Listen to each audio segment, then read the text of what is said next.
안녕하세요. 습관닥터TV 꾸꾸박사 박금철 원장입니다. 오늘은 내 삶의 등불이 되어주고 있는 101가지 명언들 48번째 시간이 들어왔습니다. 오늘 만나볼 위인이나 영웅은 누구일까요? 알프레드 노벨입니다. 노벨. 여러분 아마 노벨상에 대해서 모르는 분 없을 거예요. 그분의 명언입니다. 어제의 실패는 오늘의 지혜입니다. 인류에게 노벨상이라는 아주 위대한 상을 선물한 노벨은 스웨덴의 과학자요 발명가로 다이너마이트, 무연화학 등을 발명하였습니다. 그의 유언에 따라서 그의 유산을 기금으로 해서 인류 최고의 가치를 지니는 상으로 여기는 노벨상 제도가 만들어졌죠. 노벨은 이런 말도 했습니다. 진리를 찾기 위해 모든 시간과 노력은 보상받을 것입니다. 내게 1000가지 아이디어가 있고 그중 하나가 쓸모 있다면 나는 그것으로 만족합니다. 라고 했습니다. 노벨은 아이고 기침이 나오네요. 아이고 노벨상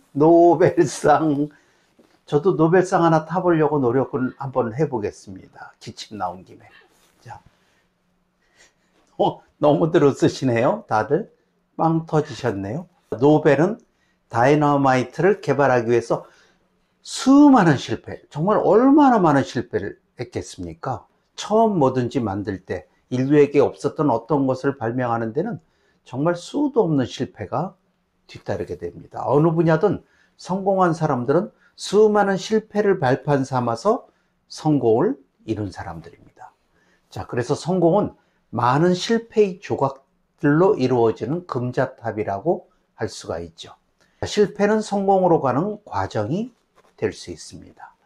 그는 다이너마이트라는 엄청난 이 폭발력을 가진 무기를 개발하고 나서 엄청난 재산을 모으게 되었죠. 그러던 어느 날 예상치 못하던 사건이 발생했어요. 이 노벨상을 만들게 된 일화는 너무나도 참 특별했어요. 지방 어느 작은 신문 부고란에 죽음의 상인 노벨 잠들다, 이런 어떤 부고 소식이 올라왔던 거예요. 그에 대해서 죽음의 상인이라는 명칭이 붙었던 거예요. 근데 그 부고는 노벨의 먼 친척이 사망한 것을 노벨의 죽음으로 잘못 알고 낸 오보였죠. 그런데 노벨은 진지하게 생각하게 됐어요. 만약에 자신이 죽은 후 죽음의 상인이라는 명칭으로 불릴 수 있다는 것을 생각해 보게 되었던 것이죠. 그래서 그는 심사숙고한 후에 자신의 재산을 대다수를 기부하여서 인류에게 공헌한 사람들을 시상하는 노벨상을 제정하겠다는 그런 유언을 발표하게 된 것이죠. 자, 그렇게 해서 노벨상은 스웨덴의 알프레드 노벨의 유언에 따라 명시된 대로 사망 5주기부터 1901년 물리학, 화학, 생리의학, 문학, 평화 등 5개 부문에서 인류에게 가장 큰 공헌한 사람들을 선정하여 시상하게 되었어요. 근데 경제학상이라는 것은 1969년부터 수상이 시작되었죠. 노벨상은 국적, 인종, 종교, 이념 등에 관계없이 받을 수 있었고 금메달과 상장과 상금을 받게 돼요. 시상식은 노벨의 사망일인 12월 10일 날에 개최됩니다.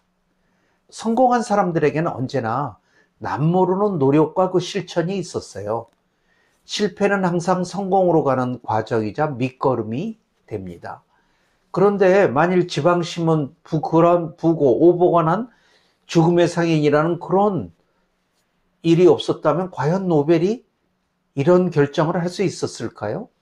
그렇다면 누구에게나 살아가는 동안 미리 하는 유언을 적어보는 것도 이번 생을 조금은 더 즐겁고 보람있게 살아갈 수 있는 효과적인 방법이 될 수 있을 겁니다. 내 삶의 등불이 되어지는 101가지 명언 중 48번째 노벨의 명언을 다 함께 따라해 볼까요?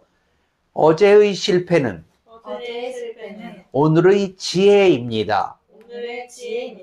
습관닥터TV 행운의 구독자님들 덕분에 감사합니다. 네, 오늘의 영상도 도움이 좀 되셨나요?